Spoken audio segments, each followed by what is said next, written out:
مش كل اللي بينفع من كل الناس. ما تاخدش اي حاجه، فاليديت اي حاجه انت بتاخدها. 1% you are wrong. حاول لنفسك في اي حاجه، فكر في ده.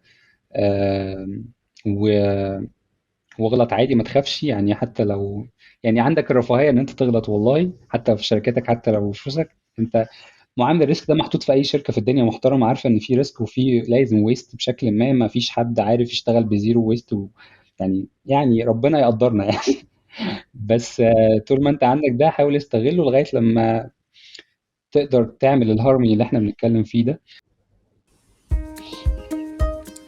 أهلا بيكم في حلقة جديدة من برودكت تيلز.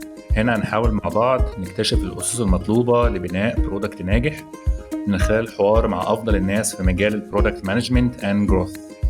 البرودكت تيلز هو واحد من مجموعة بودكاست بتتقدم من خلال يو اكس صالون، وهو مجتمع لكل البرودكت ديزاينرز اند برودكت مانجرز. أنا عثمان.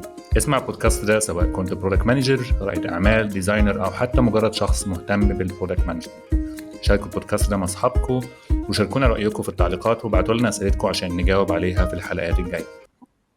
النهاردة معانا محمد حليم، وبشكل شخصي أنا بشوف حليم هو واحد من أشطر البرودكت مانجرز when it comes to analytics، وإزاي بيقدر ينتجريت مع الشغل بتاعه، فيجي في نهاية اليوم ياخد الديسيشن بتاعه بناء على أرقام ومترسيز هو شايفها طالعة من الداتا بتاعته من البرودكت بتاعه. النهارده هنتكلم بشكل مفصل اكتر عن البرودكت اناليتكس واهميتها، وازاي نطبقها في اي برودكت احنا شغالين عليه. ازيك يا حليم؟ ازيك يا عثمان؟ ايه الاخبار؟ عامل عامل ايه؟ ايه؟ يعني سعيد قوي متحمس جدا بصراحة للبودكاست ده. وآسف على التأخير، بس تاني هقول لك better late than never يعني. ومتابع من أول حلقة ومن قبلها، من ساعة ما كنت بتقولي على فكرته يعني. ومبسوط إن أنت خدت أكشن وابتديت تعمله يعني. طيب خليني كده نبدا في البدايه، نتكلم اكتر عن اليور باك جراوند، وازاي وصلت لان البرودكت اناليتكس هي واحده من الكور سكيلز بتاعتك كحليم. طيب خلينا برضو أقول إن بريف كده، عشان هما في 11 سنة هحاول أقولهم في جملتين، عشان بس الناس تعرف إن الموضوع مش مفيش حد بياخد النو هاو في يوم وليلة. هي accumulated experience مع داتا، حاجات بتدعمك وكارير وأخطاء كتير اللي هتكلم عليه معظمه النهاردة، أكتر أخطاء من أي حاجة. فأنا محمد حليم، أنا برودكت مانجر لميتافيرس سوشيال ميديا بلاتفورم. دي ستارت اب ناشئة في نيويورك. أنا مش في نيويورك يعني، نفسي والله، بس أنا مش هناك. وده الكارير بتاعي حاليا، البوزيشن اللي أنا ماسكه. وعلى مدار ال 11 سنة أنا اتنقلت في كاريري ما بين أدوار مختلفة. بداية من مجال البيزنس ديفلوبمنت، أنا مش باك جراوند ديفلوبر. أنا اشتغلت ديفلوبمنت فترة ودرست ديفلوبمنت، بس ما كملتش في الكارير ده. واشتغلت ديجيتال ماركتنج وفترة كديفلوبمنت زي ما وضحت، مينلي كان ويب ديفلوبمنت. بس في خلال ال6 سنين الأخرى أنا دخلت في السوفت وير ديفلوبمنت as a project manager. زين تدرجت شويه للبرودكت بروجكت، من بروجكت مانجر لبرودكت اونر انتو برودكت مانجمنت بقالي 4 سنين. وركزت في البرودكت مانجمنت في ستارت ابس الحمد لله، كانت من بتكمبيت في سوق ضخم جدا ومعدل كروس ونمو عالي، ومنها الحمد لله اللي حصل له خد راوندز فاندز محترمه وحصل له جروس بشكل محترم في الريجن كله. في خلال الحمد لله في خلال الحته دي قدرت ان انا اطور منتجات، مش كلها كانت فروم سكراتش، كانت في حاجات من ام في بي برودكتس. دي برضو تجربه مختلفه جدا، الناس اللي دخلها يحسها من ان انت بت ريبيلد ام في بي، او بتكمل بيه، او بتحسن تطوره بشكل ما، او انت تبدا حاجه فروم زيرو تو 1 زي ما بنقول. والحمد لله معظم الورك دي وصلت لاكثر من 5 مليون مستخدم ويوزرز في اكثر من 170 دوله. ودي الحمد لله شايفها مش نجاح شخصي قد ما هو زي ما قلنا برضه اتس اول اباوت تيم. وان هي برودكت الحمد لله ربنا كان موفق ان انا اشتغل فيها يعني. البرودكت كانت ناجحه في الاساس يعني. انت ما الا وسيله يعني، ان انت بتحاول تصولد ده وتخليه بشكل افضل يعني. على هامش منفصل، انا سولو فاوندر لاي كوميرس بلاتفورم متخصصه في حته كده بعيده شويه، نيش ماركت كده، في الاكواتيك بيت ستور. اكواتيك اي كوميرس يعني الاكواتيك باتس، اللي هي بقى الحاجات الخاصه باي حاجه في نطاق الميه والاسماك الزينه والشريمب والنباتات المائيه والحاجات دي. انا هاوي في الهوايه دي. بس على النطاق التاني، انا عملت نجاح في البرودكت دوت برضو الحمد لله، من اول شهر وبيحقق جروس ريت اكتر من 95%، وبحاول اسكيل البرودكت ده دلوقتي بشكل مختلف وراوند نشوف بلد تاني. متحمس جدا زي ما قلت لك للحوار معاك يا عثمان، وشكرا لدعوتك تاني والفرصه دي من ياكس صالون، وبحقيقي متفائل جدا بالكوميونتي ده. بدعمه جدا، وان هو يستاهل يعني آه، ان هو الناس دي يعني المجال بتاعها خلاص بقى محتاج يبقى ليه حاجة، وليه ليه ناس بتتكلم فيه، وناس عارفة عايزة تدخل ومش عارفة تدخل ازاي كتير مؤخرا. وبقيت اخبط في ناس من فرونت اند، من موبايل، من المانجمنت، عايز يدخل الحتة بتاعت اليو اكس واليو اي، وبيبقى مش عارف، تايه شوية. فلعل عسى يا رب انتوا تقدروا تفيدوه بده، سواء من كوميونتي، من ميت ابس، من بودكاست. واعتقد ان ده الموتيف الاساسي ليكوا يعني. تمام جدا حليم. خلينا كده ندخل على طول في الموضوع ماشي. ونسألك آه، ليه البرودكت اناليتكس مهمة، في حين في ناس كتيرة شغال من غير اناليتكس يقول لك ما هي شغالة يعني. ما انا هو بسمع من الكاستمر فيدباك، والستيك هولدرز بيقولوا تعالى نعمل اكس واي اند زي، وعندنا باك لوج طويلة وبنشتغل عليها والدنيا ماشية تمام مفيش مشكلة. ايه السبب اللي بيخلينا نقول ان البرودكت اناليتكس او looking at numbers و looking at matrices بيفرق معانا في البرفورمانس بتاع البرودكت؟ طيب خليني اقول حاجه معلش كده محتاج اتكلم فيها. اول سيتنج السين نفسه من قبل، هي ليه الداتا دلوقتي او الداتا انتكس بقت قاعدين كل قاعد يتكلم في داتا دريفن داتا دريفن، واحنا كبروجكت مانجر اتس اول اباوت داتا، و اتس اول اباوت داتا فعلا بشكل ما. بس هو ليه الموضوع ده بقى كده؟ لان انت قبل يعني بشكل ما ظهور الشركات السوفت وير والبرودكتس او ابلكيشنز او ويب ابس بساس مودلز بقى، وانتشار الانترنت الرهيب، وحجم اليوزر بيز الرهيب اللي احنا فيه دلوقتي دي، بليون اوف يوزرز، كانت الشركات بتعتمد بشكل اساسي على ماركت ريسيرش.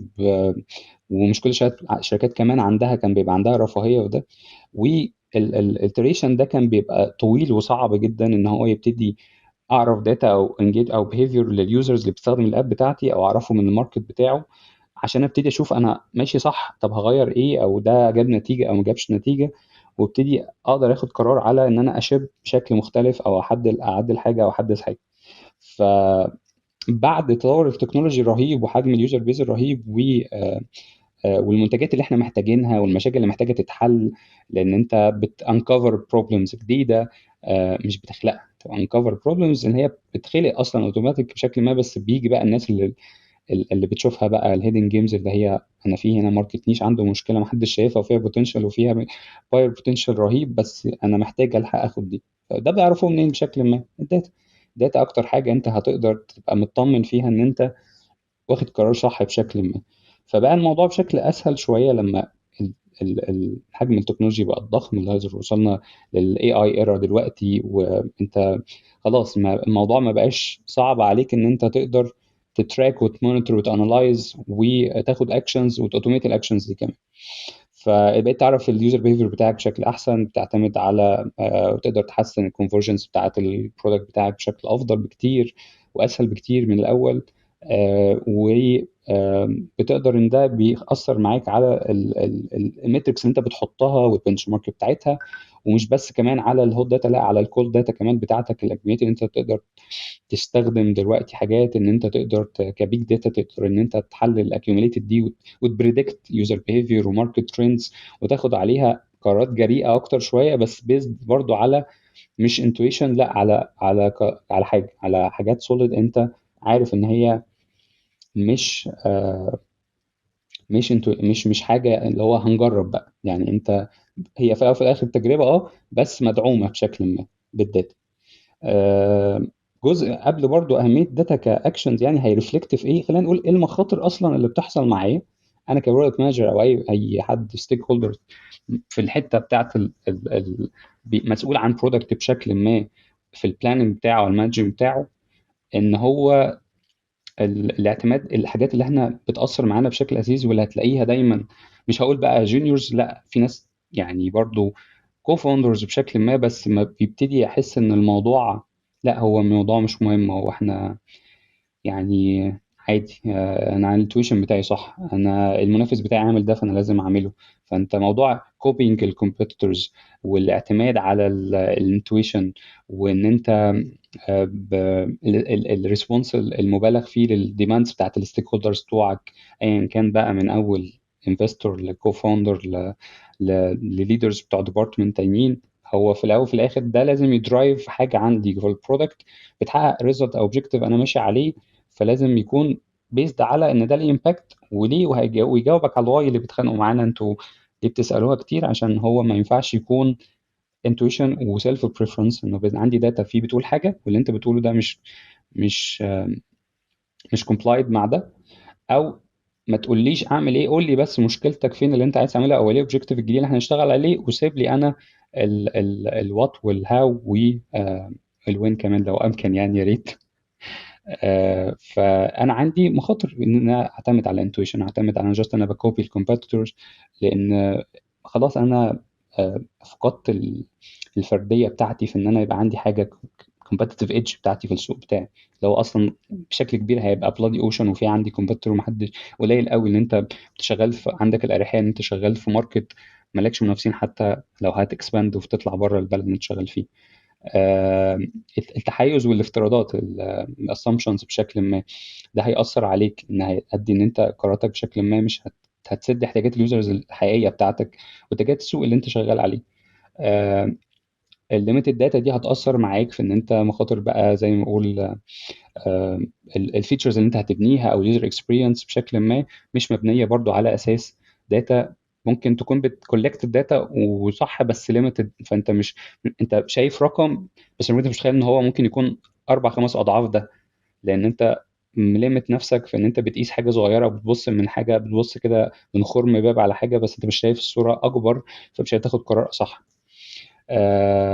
واوبورتيونيتيز هتضيع منك كتير، هتعتمد على حدث هيخليك تفوت افكار وتفوت فرص انت ممكن تكتشف ان هي في الاخر برضو هتدعمك في ان انت تفوت فرص في الماركت، او في يوزر سيجمنتيشن جديده جايه لك مثلا، او فيتشر جديده ممكن تكتشف ان انت هتحسن حاجه.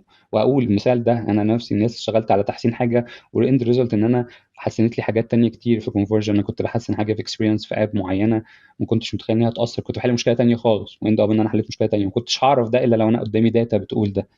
ان انا شفت ارقام ان هي الامباكت بتاعها راح في حته تانية، اثر حل مشكله اولانيه بس حصل بوزيتيف امباكت كمان في حته تانية خالص. آم، وهتفقد الميزه التنافسيه بتاعتك بشكل كبير، وممكن يبتدي يجي لك اصلا يعني مس ماتشد اودينس. يعني انت شغال مثلا كامبينز، الكامبينز دي بتريتش معين بشكل يوزر تارجتس معينين، بس انت عارف ان الاب بتاعتك الموديول ده مش ده النيش بتاعه، او مش ده يعني فاهم، مش ده الاودينس اللي انت محتاج متارجته. فهيبقى ممكن يكون الاكوزيشن بتاعهم غالي، وفي نفس الوقت انت عملت اكوايرنج لليوزر اودينس مش هقول غلط قد ما هم مش هيعمل لك الكونفرجن اللي انت عايزه يعني. فده هيأثر معاك. فعشان كده محتاج تقرا الداتا، انت ارقامك او الانسايتس عن الكونفرجن بتاعتك او الريفيلرز بتاعتك ماشيه جايه ازاي، هم دول فعلا يوزرز تعرفوا ان انت عندك الداتا بتاعتك.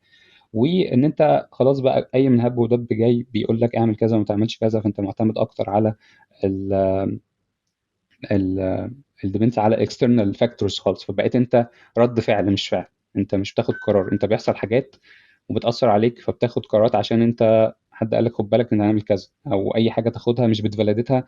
فمش مش عارف ان دي مشكله حقيقيه عندك محتاج تشتغل عليها اصلا ولا لا، ممكن تكون مش مشكله بالنسبه لك اصلا مثلا. الفاكتور ده او الفيتشر دي مش هتأثر معاك في حاجه، او مش هتحل مشكله عندك اصلا في الاندستري او البرودكت اللي انت شغال عليه.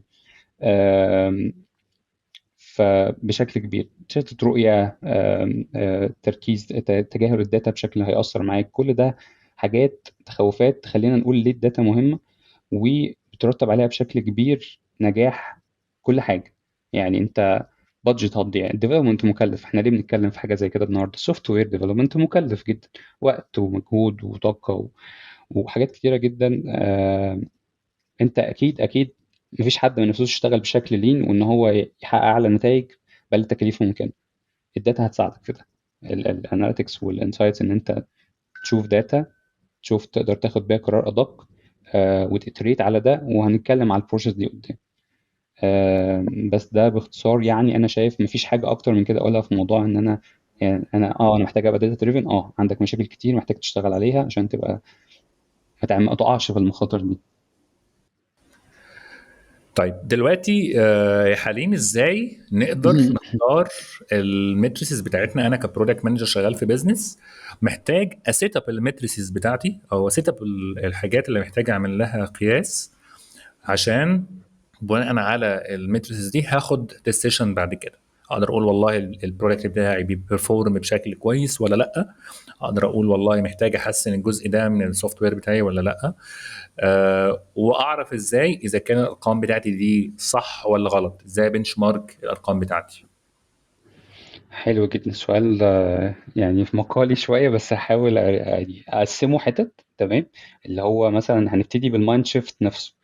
انا دلوقتي عايز اتحرك من قرار يعني انتويشن قوي، او يعني بيزد على تحيز او عوامل خارجيه زي ما قلنا، او حاجات من الستيك هولدرز، او ليميتد داتا، ليه انفورمد ديسيجن. تمام.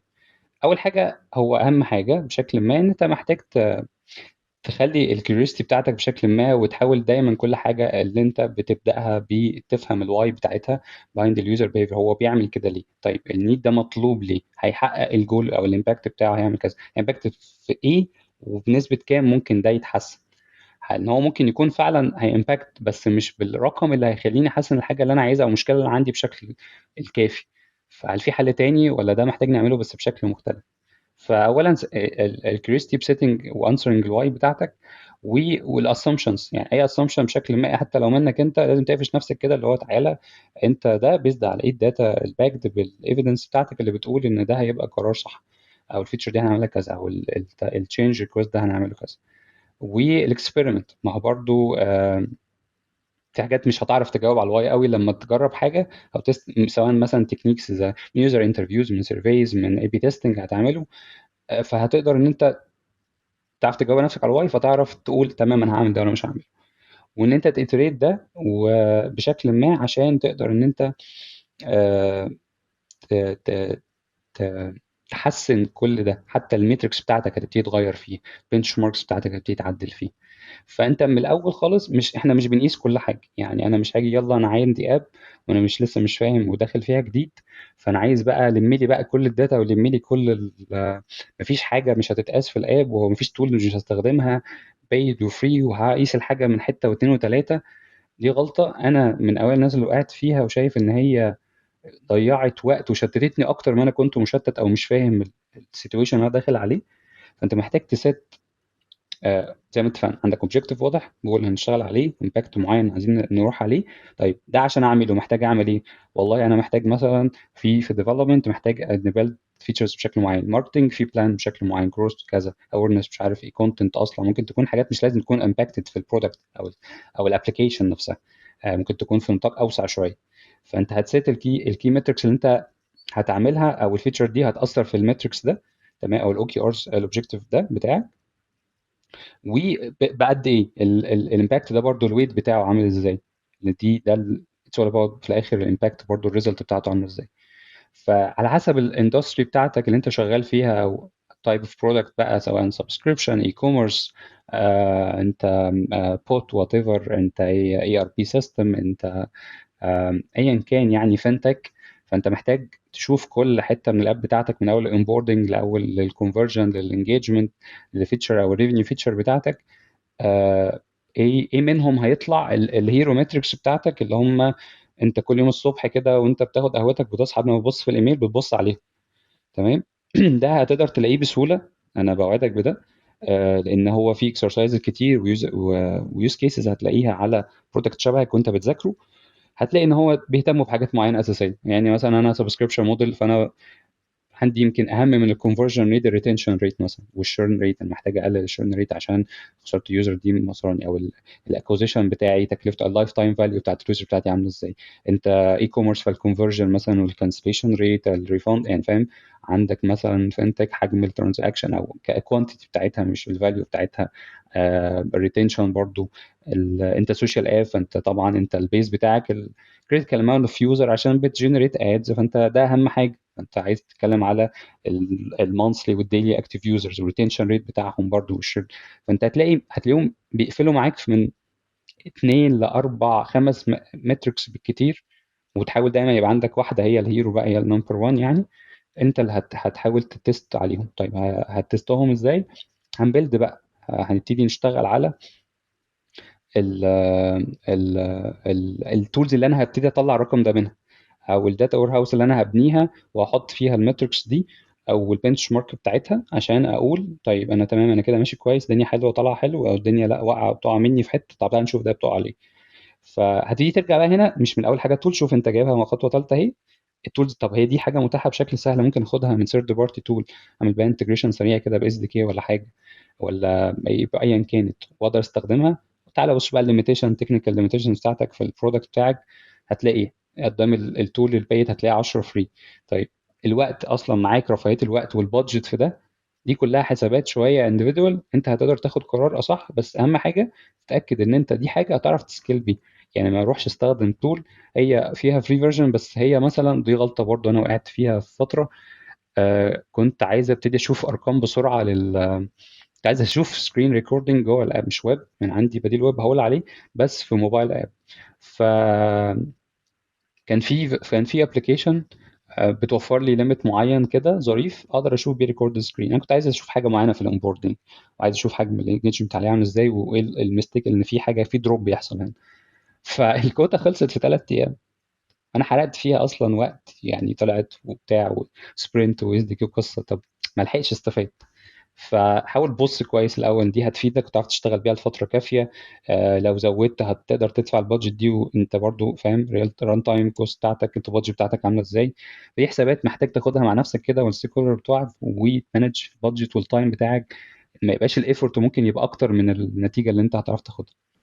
ف لونج شورت انت محتاج تسيت بروجكتيف واضح، هبلدله متريكس واضحه ببنش ماركس ادجستبل. بعد كده لازم اكون فاهم ان دي مش الكي متريكس مش هتغيرها كتير، بس هتادجست البنش مارك بتاعك كتير. هتحط حاجات تكتشف ان هي ممكن يكون مثلا ده كان يعني هيبسوتيكال قوي، ان انت ما عرفتش تلاقي مثلا حاجه زيك ليه بره محدده، فانت حطيت لنفسك حاجه معينه، لقيت نفسك بتاع انا خلاص زود. يعني انا مثلا سبسكريبشن موديل، والله انا عندي ان السبسكريبشن الجروس ريت بتاعي مثلا او الكونفرجن بيكون اراوند مثلا 30%.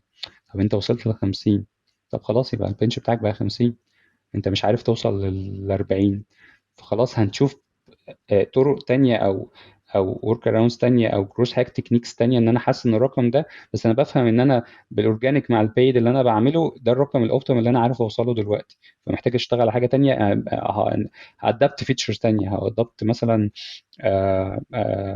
ابروتش جديد في البرودكت هيحقق لي مثلا كونفرجن او ريفينيو فيتشر جديده في الاب، لان ده خلاص وصل كده للاوبتيمال بتاعه.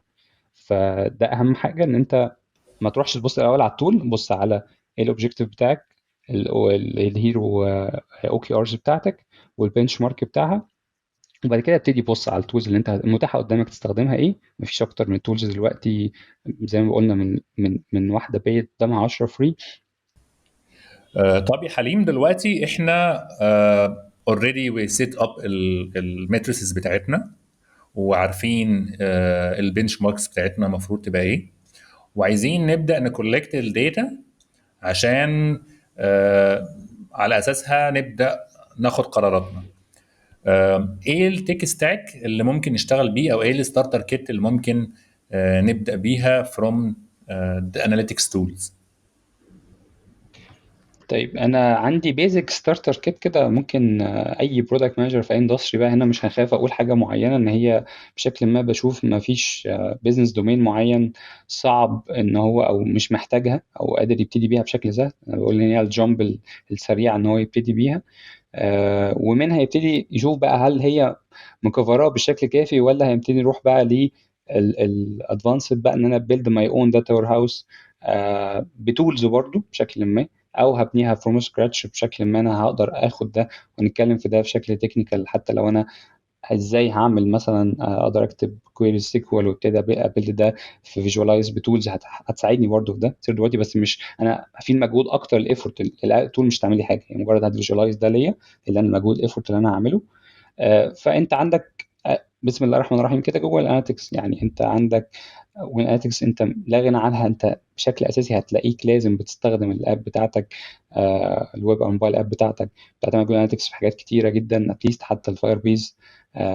وهتبتدي انت دلوقتي عندك جوجل اناليتكس 4 الفيرجن الاخيره، بنصح جدا ان الناس تبتدي تذاكرها، ان هي حصل فيها تطورات رهيبه جدا برضو في الايفنت ايفنت تراكنج والكروس بلاتفورم تراكنج، وحتى زودوا ريبورتنج ليميتس وفانلز وباسز اناليتكس اودينس سيجمنتيشن وبريدكتيف مثلا ميدريكس واناليتكس، حاجات بريدكتيف كمان للانجيجمنت او البيهيفير بتاع اليوزر بتاعتك، وريبورتس بشكل اكبر بكتير. فممكن تلاقي ان انت دلوقتي مش لازم، انا اتفقنا مش لازم نقيس كل حاجه من الاول، هتستارت سمول وهبتدي اشوف انا عايز اجاوب على اسئله اوكيلومترز. ممكن تلاقي ان انت متجاوب على نفسك اصلا وحاجتك كلها قدامك، بس انت كنتش عارف تبص عليها اصلا، حتى هي مبنيه انت مش محتاج تبني حاجه اصلا اوريدي. والله الدنيا مش مغطياك كويس، هبتدي نروح الاوبشنز ادفانسد شويه.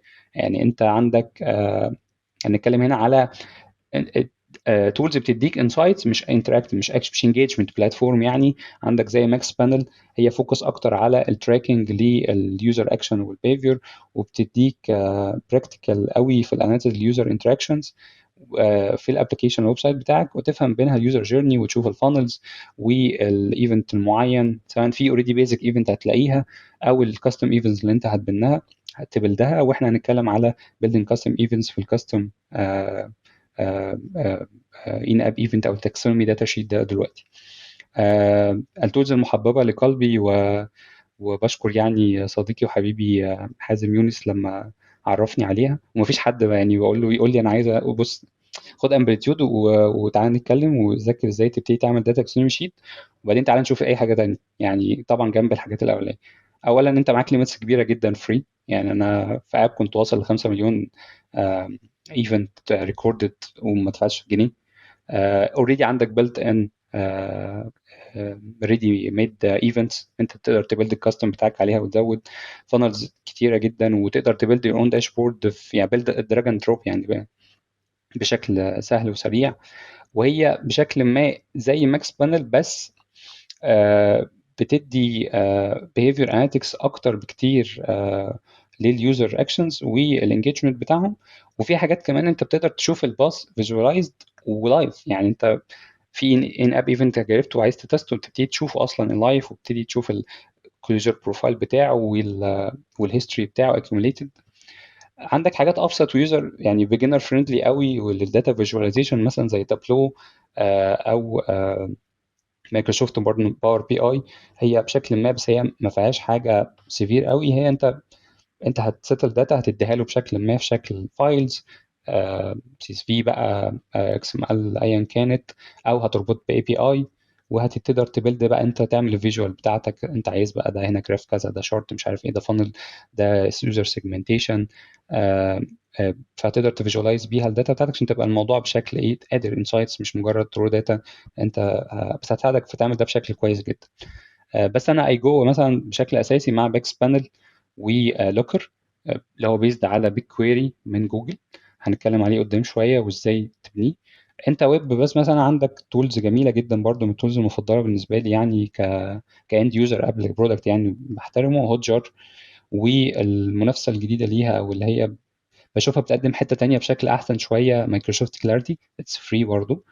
لان هي ادفانسد في حته السكرين ريكوردنج والريش كليكس اليوزر هنا مثلا داس دوسات، فبتبتدي تشوف حاجات انت حتى التستر ما بتعديش عليها، فبتبتدي تشوف حاجات كتيره جدا بتاخدك في حته هتوفر عليك حتى تسال اسئله وتعرف تسال اسئله اصح واكتر كويس بشكل ما انت هتشوف بيهيفير غريب تبقى عايز تطمن عليه في اليوزر انترفيوز بتاعتك.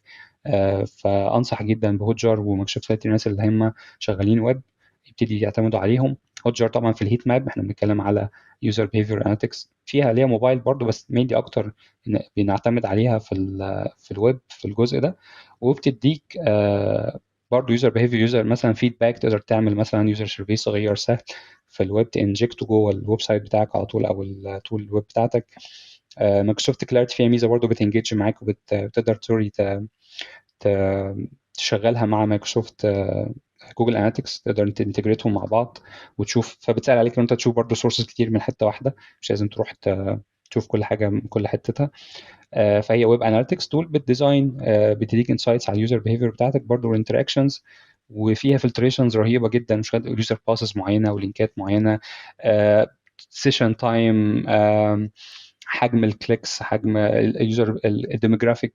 فهي سيفير جدا وفري الحمد لله لغايه دلوقتي، يعني الحمد لله يا رب يعني ما يقفلوا علينا بدري شويه.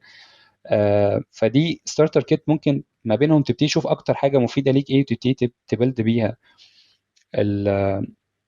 الستارتر كيت بتاعت الداتا وير هاوس البيزك بتاعتك، وتقدر تطلع بيها داتا بشكل سريع. فانا انصح اي حد لسه مشتت او عايز يبتدي يجاوب على عنده ديفلوبمنت واقف في بريزنت سبرنت عايز يبتديها، ان هو يبتدي بتول من الحاجات دي سواء هو موبايل، يبتدي يشتغل عليها وهيطلع ريزلت بشكل اسرع كتير. وبعدين بقى لما يحس ان هو not satisfied enough برضه يبتدي يشتغل على building your own data warehouse بقى.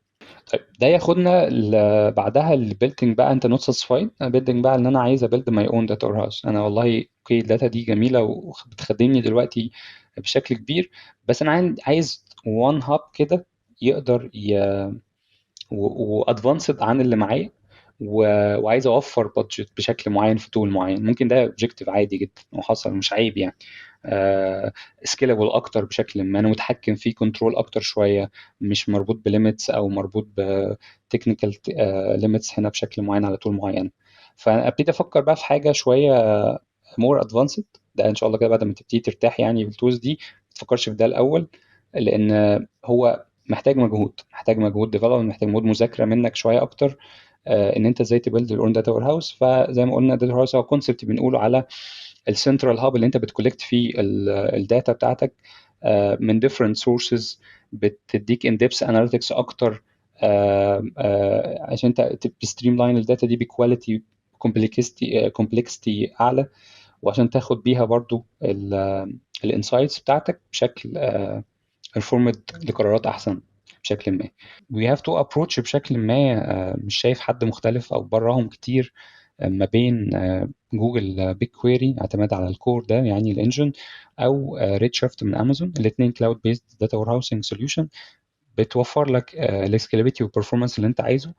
بيج كويري انت بتفيجواليز ده من حاجه تانية هتكلم عليها اسمها لوكر ستوديو دلوقتي، بس هما الاساس يعني الكور انجنز. انت عندك الريد شيفت والبيج كويري. الموضوع مش معقد قوي، انا كنت داخل برضو مخضوض منه كده، حاسس ان الموضوع الدنيا هتبقى يعني هنعمل ده امتى وازاي، ولا ده انا محتاج اغير ناس كتير بقى عشان اعمل الكلام ده. الموضوع ابسط من كده بكتير، محتاج تسات حاجه اصلا انت خلاص محدد الاو كي ارز بتاعتك، بنش ماركس، اوبجيكتيف بتاعتك واضحه، محتاج تبيلد حاجه اسمها الداتا تاكسونومي شيت بتاعتك. ايه الداتا تاكسونومي شيت دي؟ انت عندك حاجات عايز تقيسها عشان تقيس قرار، تشوف الحاجه دي جايبه الريزلت بتاعتها الاكسبكتد منها بتمت التارجتس اللي محطوط لها والبنش مارك بتاعها ولا لا. طيب فده هتقيسه منين؟ بشكل كبير ممكن هيكون من جوه الابلكيشن، في اكشنز معينه جوه الابلكيشن، فانلز مختلفه، بس هيكون كونفرجن من هنا على اكشن من هنا على كده، فعندك كذا فانلز هتقدر طب هتعمل ده من خلال حاجه اسمها ان اب ايفنتس. الان اب ايفنتس دي انت هتسيت مثلا على الزرار البوتوم ده كليكت بشكل معين. طيب البوتوم ده سواء هو مثلا في اكشن لانجيجمنت او ريفينيو فيتشر او انجيجمنت فيتشر، انت عايز تست الريزلت بتاعته وعايز تعرف فاليوز معينه جوه ده لليوزرز و اليوزر بروبرتي بتاعته او زي ما بنسميها، او البارامترز اللي انت محتاج تقيسها بيزد على البوتوم ده. التاكسونومي داتا شيت ابسط فورمولا دي اكسل شيت بسيط جدا، هتبتديها تسيت شويه كولومز كده، هتقول والله انا عندي الايفنت نيم الفلاني اللي هو فور اكزامبل مثلا ساين اب ميثود، تمام. آه، انت عندك الساين اب ميثود والله والبروبرتي نيم بتاعته، هتسيت البروبرتي نيم بتاعته اللي هي مثلا هتكون الديفايس اي دي، اليوزر اي دي، اليوزر تايب، الايميل، الميثود نفسها، هو والله سوشيال دخل بايميل، وهتسيب يعني هتسيب اكزامبل من الفاليو دي، مثلا ده مثلا فيسبوك، جوجل، ابل، ايا كان، ايميل، جيست يوزر، فري يوزر، بريميوم يوزر، تمام، لو هو لوجن مثلا. و هتبتدي تحط ده عشان انت بشكل اساسي انت محتاج تسيت دوت، عشان انت محتاج تبيلد ده ليه. انا محتاج ابيلد دوت عشان هي اكسبكتد ان ده المفروض الامباكت بتاعه آه، آه، هيديني انسايتس ان اعرف اكتر عن اكتر ميثود مثلا اليوزر بيريجستر من خلالها، آه، او اليوزر بيدخل مثلا مينلي اكتر بابل مثلا، لوجن بابل او جوجل، احتماليه ان هو بيكونفرت اكتر مثلا، فتكتشف مثلا انت محتاج تركز مثلا على حاجه معينه، ان انت آه، يعني دي فايتال بالنسبه لك. كنت بتاخد قرار مثلا انت عايز تشيل سوشيال او تخليه موبايل مثلا، فلا انا كده ممكن باثر على conversion rate عندي مثلا. آه، فانت عندك الفورم الاساسيه بتاعت الايفنت، انت عندك الايفنت نيم، البروبرتي كيز بتاعته والفاليو بتاعتها. وفي السبسكريبشن بتيجي تحط بقى حاجات مثلا، لو انت سبسكريبشن مثلا او كده، مثلا الاماونت او مثلا الاوردر مثلا، الستيتس بتاعت الاوردر، الاماونت بتاعه، وتيجي تحط لها فاليوز اكزامبل عشان الديفلوبر هيشتغل على ده، ويبتدي لازم تدي له فاليوز واضحه الاكزامبل بتاعت البروبرتي دي عشان يعرف يطلعها عنده من الكويريز بتاعته. البلان مثلا، السورس هو جاي منين، مثلا جاي من جوجل اب ستور، جوجل بلاي، هو مثلا ريجسترز من قد ايه، يبتدي تقول له انت مثلا والله رينيو مثلا سبسكريبشن، طب ده رينيو الفيرست ولا السكند بتاعه. فانت السؤال اللي انت بتجاوب عليه، انت هنرجع بقى الاولانيه، انت ايه السؤال بتاعك؟ انا والله عايز اجاوب على السؤال الفلاني عشان ست كاس، خلاص هنبلت الايفنت ده اللي بيطلع البارامتر كيز دي عشان اقدر اتاكد من النتيجه اللي انا كنت متوقعها. على نطاق تاني من الاكشنز دي، انت بتطلع برضو بروبرتيز لليوزر نفسه، اللي هي بتكون مثلا في نطاق اليوزر اي دي، اللوجن تايب بتاعه، اليوزر تايب والريجستريشن ديت مثلا، بالفاليوز بتاعتها. انا مثلا بتجاوب على اللوجن تايب بتاعته، هو داخل بسوشيال او بايميل، اليوزر تايب ده فري او بريميوم يوزر، سبسكرايب بتاعه ريجسترز من قد ايه. فتبتدي تحدد لما تيجي تطلع بقى الداتا بتاعتك في الانسايتس، تبتدي تشوف ده، تقدر تفلتر بالشكل فين، تقدر تعمل كويريز او بشكل ما تطلع لك انسايتس بشكل معقد اكتر شويه لحاجه انت ما كنتش عارف تطلعها بشكل ده غير لما يبقى عندك الداتا ان انت حاطط لها ايفنت، فعندك ريكوردز للكلام ده. فده سيتنج بكل بساطه دير هورس. ممكن هسيب اكزامبل برضو او ارتكل ازاي تسيت دوت بشكل ادفانسد. هو برضو ارتكل ده من امبليتيود، تقدروا تقروه، هنسيبه في الديسكربشن مع الحلقه. وعشان نلخص هنا، انا بعد ما بنيت الداتا تاكسونومي شيت بتاعي وابتدي امبلمنت ده خلاص وشيبد وطلع في الاول وابتدى ريكوردز عندي داتا في التيبلز بتاعتي، محتاجه اطمن ان انا عندي الداتا دي بشكل ما كلين، والداتا ريسورسز بتاعتي انا مش بقرا نفس الحاجه من كذا ريسورسز، ده هيشتتني.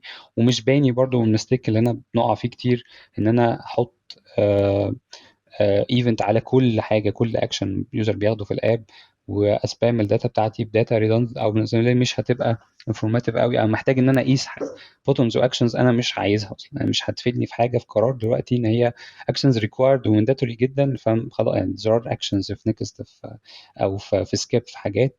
ممكن لو انت عايز تقيسها، انت مثلا عايز تشوف اللي بيسكيب الامبوردنج مثلا، او البوب اب بتاعت السبسكريبشن مثلا من حته معينه، الناس مش بتيجي من مثلا من سبسكريبشن في البوب اب بتاعت السبسكرايب اللي في المنيو مثلا في البروفايل، بس بتيجي مثلا من الكونتنت معين او الصفحه الفلانيه. هنا مش بيحصل سكيب، هنا بيحصل كونفرجن، فهنا ماشي هتقاس. انت محتاج تشوف في الاول وتبتدي تقلل بعد كده، او لو انت شايف ان دي بشكل ما عامله لك سبامينج داتا او ريكوردز كتيره مش مدياك اي فاليو، محتاج تشيلها. الداتا كلينر دي حاجه مهمه جدا، ان انت محتاج ان انت وان ريسورس للحاجه محتاج تقرا منه، و خلاص انت عملت انتجريشن مع ريسورس مختلفه زي جوجل اناليتكس 4 مثلا، فخلاص الديموجرافيك دي واخدها منه مثلا، مش محتاج اروح ابيلدها جوه الاب عندي تاني واشوف اللي اخد الكونتري ومش عارف ايه والسيتي والفورم، خلاص انا عندي ديموجرافيك من هنا. آم، فانت محتاج تطمن بشكل ما ان انت دايما عندك الداتا ريسورسز مجمعه او معشقه كده مع الكاستم ايفنت اللي انت بانيها، وبتكمل بقى الحاجات الناقصه بتكملها انت كاستم ايفنت، مش هقرا هنا وريكورد هنا وريكورد هنا. و don't spam yourself with يعني unneeded events في اماكن وحاجات actions انت بشكل ما مش عايز تقيسها دلوقتي، او شايف ان هي مش بتأد اي فاليو ليك خالص، الا ان ممكن تتعور اصلا في تكلفه زياده مثلا بتحصل بسبب ريكوردز ضخمه لاكشنز انت مش متخيل ان هي هتسمع بالشكل الفلاني. في شويه تكنيكس برضو ممكن ادفانس تبتدي تشتغل عليها. الاي بي تيستنج، انت ازاي ازاي تقدر تعمل، انت خلاص احنا بنينا والدنيا بتريكورد، خلاص انا بقى هنزل باي بي تيستنج مثلا باب فيرجنز على هتست حاجه معينه وعايز اشوف هنا الانجيجمنت او الكونفرجن هنا مختلف عن هنا مثلا بالشكل الفلاني، وهنا الفلو دوت ماشي ازاي والفلو ده ماشي ازاي. فيبتدي يفيدك بقى ان انت تقدر تعمل اي بي تيستنج بشكل ادق، وتقدر انت عندك بريدكتيف اناليتكس، انت بقى عندك accumulated دلوقتي داتا فتره كبيره، فقادر تشوف، قادر تبريدكت اتليست على الشورت تيرم من الفوركاست اللي هيبقى عندك بالهيت ماب بتاعتك، البرودكت ترندز بتاعتك، من الهيستوريكال داتا اللي انت جمعتها من حاجات، انت في حاجات هتقدر تلاقي لها ريزلت من بعد ما الاكشن اتعمل او الايفنت اتبنى، وفي حاجات هتلاقي عارف تجيبها accumulated من الداتابيز بتاعتك، سواء هي كونكتد اوريدي بالدايركت داتابيز او بجوجل اناليتكس 4 اوريدي في هيستوري، فهتقدر تاخدها. فهتبقى فرحان شويه ان انت هيبقى عندك حاجات مش بس بتقيس من ساعه ما انت بنيتها، لا انت عندك من الهيستوري بتاعها اللي هو accumulated من قديم، وده هيساعدك في building او predictive analytics لحاجات والترندز اللي جوه عندك والماركت ترندز اللي ممكن تبتدي تروح فيه. فتقدر انت برضو عندك judgments ادق. وحته برضو انا يعني كانت عندي فيها struggle شويه في الاول وشايفها مفيده ومهمه جدا، مني في الحاجات الخاصه ب السات مودلز الكورتس اناليتكس، ان انت بيبقى عندك behavior للكلاسيفيكيشنز جروب معين في فتره معينه، بتقدر تعرف مثلا say set of ال 100 يوزر دولت على مدار مثلا الاسبوع الشهر تريت معين، كام منهم مثلا حصل فيه شيرن، كام منهم حصل فيه كونفرجن. فانت بتاخد كده يعني جروب معين كلاسيفايد معين ببيهيفير معين، بتقيسه على فتره معينه، بتنيبل ان انت تحدد الامبروفمنت او الاكسبيرينس بيزد على الناس دي. والله لو ده مثلا الجروب ده بالسيجمنت ده بياخد الاكشن بشكل فلاني، طب تعالى ازاي نحسن ده، او العكس ازاي مثلا نقلل الشرن اللي بيحصل من الجروب ده، ان هم فينهم باترن، هتلاقي باترن ما بينهم كلهم، حاجات مشتركه ما بينهم، فهتلاقي ان انت محتاج تحل مشكله المشتركه ما بينهم دي. فده هيساعدك كتير الكورد اناليتكس من اللي انت هتبنيه، ان انت هتبتدي عندك بقى وده هتقدر تطلعه على فكره من امبليتيود، تقدر تطلعه من الداتا هاوس بتاعتك لو هتبنيه، لان انت هتبقى قادر تطلع السيجمنتيشن دي، ما اتفقنا خلاص انت تقدر تفلتر وتكلاسيفاي على قد ما تقدر بشكل سلس. وتبالانس برضو ما بين الداتا اللي بتطلع لك من الداتا هاوس بتاعتك والانبوتس الخارجيه. الانبوتس الخارجيه دي عندك يوزر انترفيوز مثلا او الفوكس جروب اللي بتعملها، واليوزابيلتي تيستنج اللي تيستنج اللي انت بتعمله، او انبوتس خارجيه خالص بقى من ستيك هولدرز بتوعك. فهيساعدك ان انت ازاي تمانج او تهندل او تبريتايز ما بين تدمج الحاجات النيدز بتاعتهم مع الارقام بتاعتك. كنت شايف ان غالبا وان شاء الله يعني هتحاول ان انت تلاقي ان هو في الاخر اوبجيكتيف هيبقى واحد، ومؤثر الرقم اللي سايق عندك غالبا مسمى في حته تانية بشكل سيء، او حاجه سيئه في حته تانية مسمى عندك جوه الاب، سواء بقى في الماركتنج بتاعك او الكونتنت او ايا كان، وتبتدي تشتغل على ده بشكل ترتيبي اكتر، ان انت تقدر تحدد دوت وتمرج ده كله في الاخر على رود ماب واضحه هنشتغل عليها. والله هنحسن فلاني عشان ده الامباكت بتاعه اكس في كذا، تمام. هنحسن مثلا الكونفرجن ريت من سوشيال او من لينكس معينه او من ريفيلر، وده هالاين مع الكامبين اللي هتشتغل بالشكل الفلاني، وهنقيس ده سوا وهنرجع نتريته زي ما اتفقنا.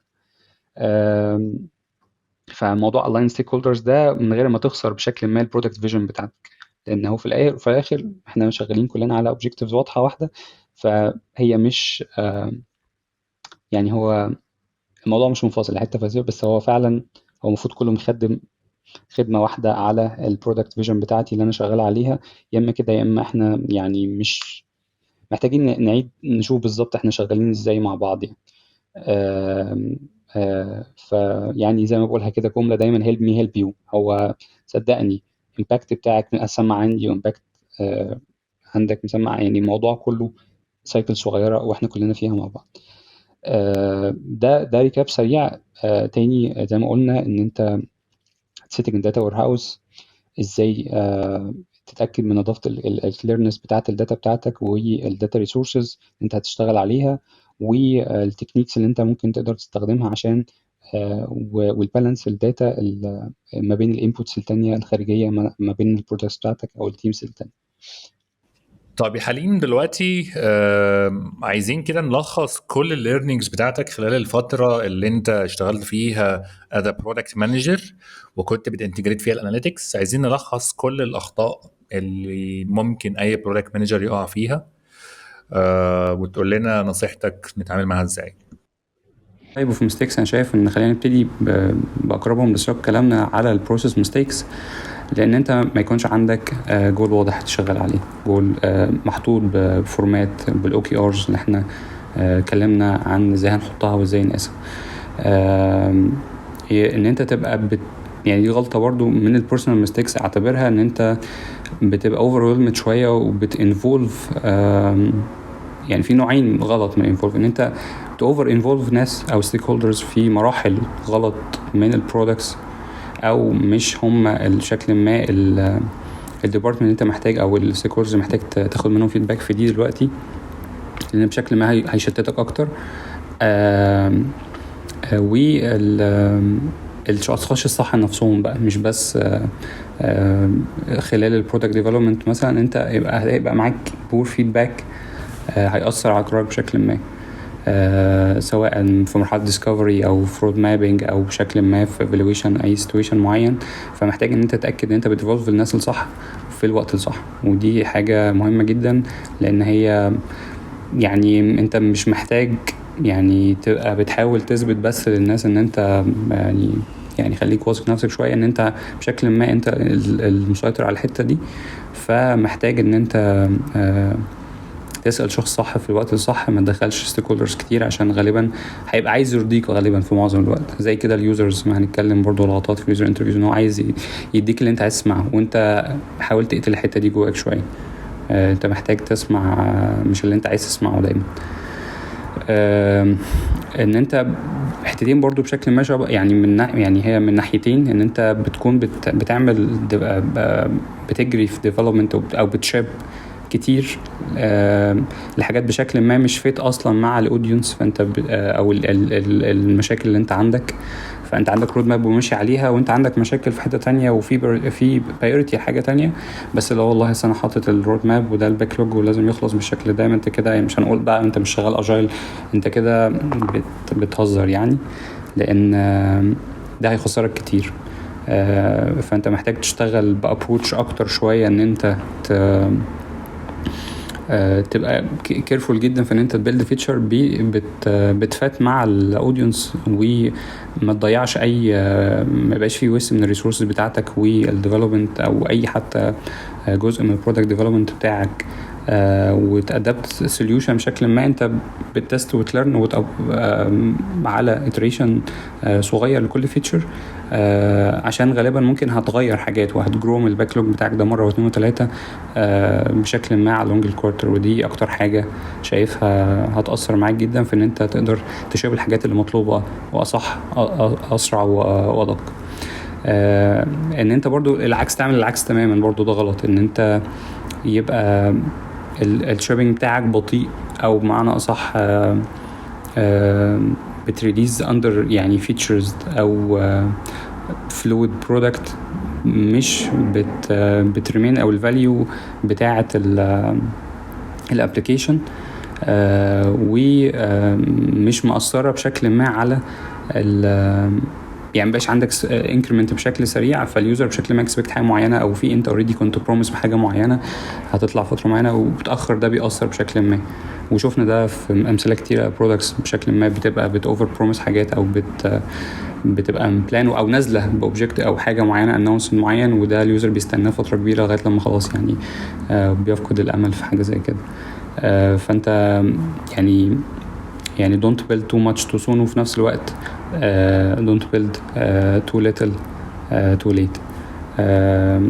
build too soon الحاجات اللي بيزد على الميثودولوجي اللي انت هتحدد فيها الحاجات اللي انت محتاج تطلع بيها، سواء هتستخدم بقى البريورتايزيشن فريم وركس بتاعتك للسكورينج، والموست ميثودولوجي بتاعتك او السكورينج ميثودولوجي بتاعتك، على حسب تحدد البريورتي بتاعت كل حاجه من كل جوانب، من انجيجمنت، من ريفينيو، من اوبريشن افيشنسي، من كل حاجه. ايه تاني من الغلطات اللي احنا ممكن نتكلم فيها كبروسيس؟ ايه تاني ممكن نقول؟ البروسيس انتو المتريكس نفسها، ان انت يبقى عندك too many OKRs. محتاجين دايما نرجع ان احنا عندنا دايما هيرو ماتريكس محتاجين نشتغل عليه. في هنا كتاب لطيف جدا في الحتة دي اسمه Lean Analytics. الكتاب ده بيتكلم عن ايه؟ وعامة الكتاب ده تقيل ودسم جدا ويعتبر مرجع يعني لأي برودكت مانجر واي انتربرنور بيحاول يبني ابلكيشن او برودكت ان جنرال، وعايز يبتدي يقيس ويفالويت الشغل، لان هو في معلومات كبيره جدا بتخلي تحدد لك اصلا من اول فتحه البيزنس بتاعك كبزنس والمرحله بتاعته، وازاي تعتمد على الداتا، وازاي يبقى عندك ال OMTM اللي هو ال one metric that matters يعني كهيرو ماتريكس. لان اي حد بيقول انا هقيس كل حاجه وهلم كل الداتا، فهي بالنسبه كبيره هو مبقاش فاهم قوي ان هو مش محتاج يعمل كده، وده مش صح. لان اصلا ان انت تقيس ماتريكس او مترك واحد صح ده في حد ذاته مش سهل. ويمكن دي خلاص الكتاب، ان هو بيقولك ازاي انت على حسب التايب اوف بزنس والمرحله بتاعته محتاج تحدد ده. فالكتاب ده مرجع لطيف جدا، هبقى احاول اسيبه برضو في الريفرنس سواء التلخيص بتاعه الكتاب نفسه الاصلي. كنت كاتب يعني مش ملخص، يعني نبذه سريعه كده عنه على لينكد ان من فتره، بحاول اشير دي معاكم. والغلطه الثانيه بعد السيتنج التو ماني OKRs ان ال OKR نفسه يبقى فيج. انت دلوقتي ما بيبقاش بشكل ما اكشنبل او يبقى جينيريك مترك، زي مثلا ان انا هقول ان انا بعمل الفيتشر دي عشان احسن مثلا الامبوردنج بروسيس. طيب انت عايز هي ايه السيتويشن بتاعها فحاليا، وعايز تحسنها بقيمه قد ايه؟ بالنسبه ايه المتر، ايه البنش مارك اللي انت هتحدد، او ايه الجول اللي انت عايز تحدده؟ انا مثلا عايز ريديوس الامبوردنج مثلا from x مثلا minutes ل نص x minute، لازم يبقى بشكل ما سبيسيفيك اكتر شويه. lack of alignment مع ما بين الماتريكس بتاعتك وما بين الاستراتيجي اللي شغالين عليها في الشركه. ما بقاش انا قاعد بقيس حاجات بشكل ما مش بتخدم على اللي احنا عايزين نحدده دلوقتي، فببني عليها فيتشر غلط. ان انت تجنور البيز لاين. احنا اتفقنا انت مش هتعرف انت عايز تروح فين لما تعرف انت فين اصلا. انا البيز لاين بتاعي فين، انا بتحرك منين، انا واقف فين دلوقتي، والبنش مارك اللي انا احطه ده هيبقى فين عشان اقدر اقيس الامبروفمنت بتاعي هو اكيوريت اصلا ولا لا. ان الاوكي بشكل ما تبقى unrealistic، يعني محتاج عندك شويه، مفيش حد هتلاقي عندك، لازم شويه obstacles او شويه يعني technical debit في فتره ما، حاجات ما ينفعش ان انت خلاص انت قست الحته دي وده شفت الاوبتيمال ريزلت فيها، فانت عشان تحسن خلاص انت محتاج يا اما ابروتش تاني خالص، هتادبت تكنولوجيا جديده، فيتشر جديده، سكوب جديد خالص عشان تبتدي تحسن الرقم دي، ان خلاص ده اوبتيمال مثلا في الاورجانيك ريتش بتاعك، او حتى في الاكوزيشن ببرن معين، فخلاص ده الاوبتيمال بالنسبه لي. فما ينفعش ان احنا نحط اوبجكتيف عاليه قوي مش رياليستيك ونقول احنا مش قادرين نوصل. ده اللي هتحدده باذن ان انت تجيب بنش مارك اكيوريت وتبتدي انكريمنت عليه وتحدث فيه كل شويه عشان تقدر بشكل ما تماتشه برقم واقعي اكتر شويه. ايه تاني غير ان انت بشكل ما انت هتعمله ده، زي ان انت بشكل ما عندك تشيك ان فتره، مش بعمل الاوكي ار وخلاص كده انا عملته وحددته ونسيه بقى. طب هو محتاج يتعدل، محتاج يتغير البنش مارك بتاعه، احنا بقى المينيمم بتاعنا كذا ونقدر نحرك البيز لاين بتاعنا بشكل ما، بقى ممكن 30% مثلا جروث ريت او كونفرجن، فبقى دلوقتي البيز لاين بتاعنا 40، فخلاص احنا بنتحرك من 40 ل 60 مثلا، فمحتاج تحدد ده. فانت محتاج يبقى عندك ريجولار تشيك اند على الاوكي ارز بتاعتك. مره واثنين وثلاثه بقى، يعني النقطه دي حط تحتها خطوط كتير قوي، الكوميونيكيت، ان انت تبقى عندك مشكله في الكوميونيكيشن مع الستيك هولدرز بتوعك. انت محتاج تانفولف الناس اللي معنيه بالتاثير في الحته دي بشكل ما في الديبارتمنت في البرودكت بتاعك في الوقت الصح زي ما قلنا والشخص الصح، ومحتاج تكوميونيكيت وتالاين معاهم بشكل واضح عشان ما يبقاش الشغل مش aligned مع الاوبجيكتيف اللي احنا شغالين عليه. انترفيوز، يوزر انترفيوز، انا زي ناس كتير هنصح جدا ان انت محتاج تحسن او تعتمد على اسئله اوضح وادق واصح اليوزر انترفيوز، لان دي اللي هتفرق معاك كتير جدا بيسايد الداتا. وفي هنا هايلي ريكومندد بوك يعني ذا مام تيست بيتكلم على ازاي تكلم اليوزر بتاعك وازاي تسأل أسئلة صح واكزامبلز ليها، والأسئلة اللي ما ينفعش تقولها، والأسئلة اللي هو عارف ان هو غالبا هيكذب او يقول حاجة عشان يرضيك وانت مش عايز تسمعها بشكل ما كده. انت محتاج يبقى عندك أسئلة open end question شوية، يعني ما بندخلش نسأل نقول له انت هتستخدم دي ولا لا، او انت هتدفع فيها قد ايه، او يعني محتاج تبقى أسئلة مور كلير اكتر او اوسع شوية عشان تاخد منه اجابة ما يحسش بالضغط اللي انت عايز تسمع منه الاجابه دي، او هو هيقولها ما فيش يعني هيقول لك انا willing to pay، بس في فرق قوي بين اليوزر اللي بيقول ان هو willing to pay وبين اللي هيباي فعلا في حاجه زي كده. فمحتاج تسال اسئله بشكل ما اوضح ليك كتير عشان تاخد insights ادق، ما تبقاش misleading للقرارات اللي انت هتاخدها. جميل جدا. طيب حليم، احنا كده يعتبر وصلنا لنهاية حلقتنا، وأحب أسمع منك لو عندك أي كلمة أخيرة. والله أنا فتحت معايا دلوقتي حاجة أنا يعني كنت عايز أقول إزاي هقولها وكنت شلتها ومش عايز أتكلم فيها في الأول، وبعدين قلت يعني بما إن إحنا قفلنا القفلة دي ممكن نتكلم فيها. إحنا قاعدين بنتكلم النهاردة على أهمية الداتا أناليتكس وإزاي تولدها والكلام ده كله، بس في الأول وفي الآخر يعني أنت احنا الفاكتور الاساسي، احنا اللي بناخد القرار، احنا الكل من عندنا مش الداتا. فاحنا الديسايدنج فاكتور في الاخر، مش الداتا اللي بتقرر لنا. انت داتا دريفن، مش الداتا اللي بتدرايف يو في القرار بشكل ما. في الشكل المنطقي ان الداتا دي بتقول كذا، فانا فاكتور، انا عندي فاكت هنا هشتغل عليه. بس القرار بتاعك في الاخر انت في جزء من خبرتك كبرودكت مانجر والستيك هولدر بتوعك بشكل ما برضو ممكن يأثر في القرار الداتا دي، لان انا ممكن اجنورها لسبب معين. يعني هي ممكن انا عارف ان هي صح، بس انا هاخد قرار مختلف مش بيلاين معاها لسبب مختلف، اوبجيكتيف متغير مثلا. تمام، الدنيا الاستراتيجي بتاعتي اتغيرت دلوقتي، الماركت ترند اتغير في حاجه معينه، فانا محتاج اشتغل عليها بشكل مختلف، فلازم تبقى مرن ده شويه. وفي هنا حاجه كنت قريتها من فتره يعني في ارتكل، هو قانون يعني اسمه جود هيرتز لو. هو بيقول ايه جود هيرتز لو؟ بيقول لك when a measure became a target it ceased to be a good measure اصلا. يعني بمعنى ايه؟ لو انت حطيت الكي بي اي دوت عشان تحسنه، حطيت الرقم ده وكل جريك عليه، هتبقى عامل زي اللي جري، سوري في التشبيه يعني، ورا جزرة وحطت حاجة صغيرة كده ونسي اصلا الاوبجيكتيف الاخير اللي انت عايز توصل له.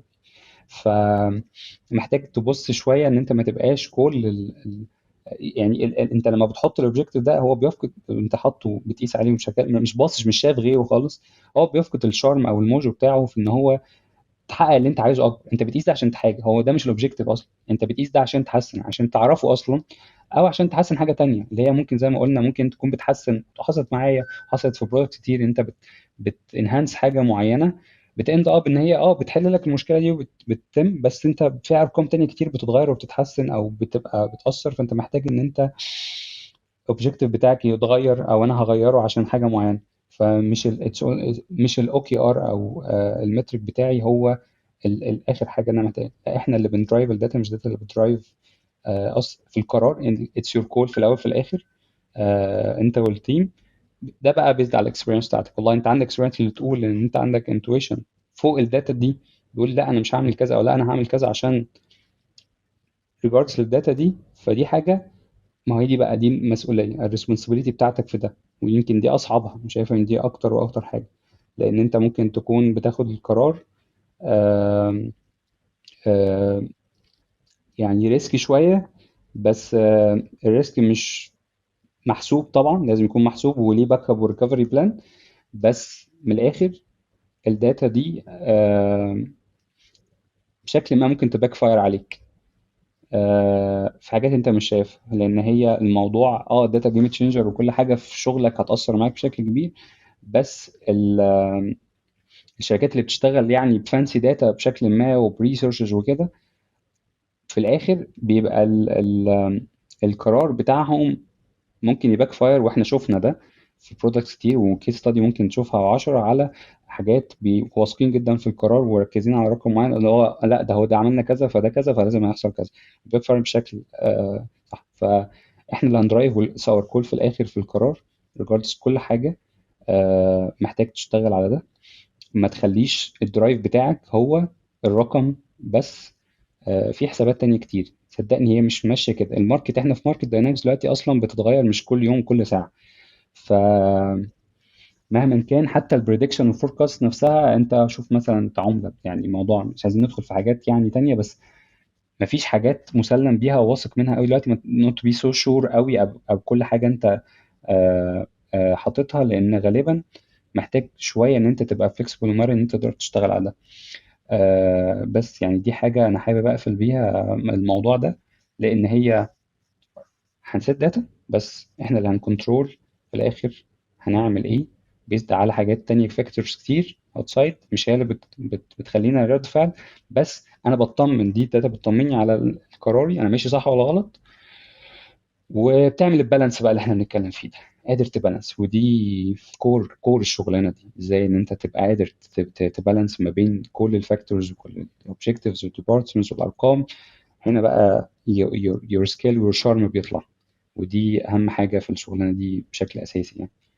حليم، انا سعيد جدا باستضافتك النهارده، وسعيد جدا بالحلقه دي، واعتقد دي هتبقى واحده من حلقاتنا المميزه.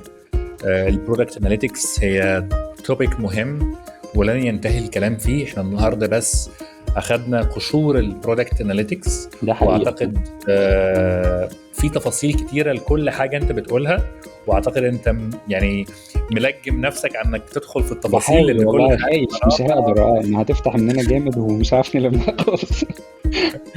في بحر على كل بوينت او كل توبيك اتكلمنا فيه. فالحمد لله احنا عرفنا كده نلم بقدر الامكان القشور الخارجيه. ممكن يبقى في حلقات تانية نتكلم فيها بالتفصيل عن كل توبيك من التوبيكس اللي اتكلمنا فيه النهارده. انا شاكر جدا ليك ولوقتك، وشاكر لتيم يو اكس صالون، واشوفك قريب ان شاء الله باذن الله. شكرا ليك يا عثمان، واتمنى ما كنتش طولت على الناس. وتاني حابب اكد معلومه ان مفيش حد تجربته زي تاني، الدنيا مختلفه شويه في حياتك في شغلك برضو، مش كل اللي بينفع مع كل الناس. تاخدش اي حاجه فاليديت اي حاجه انت بتاخدها 1% you are wrong. حاول لنفسك في اي حاجه، فكر في ده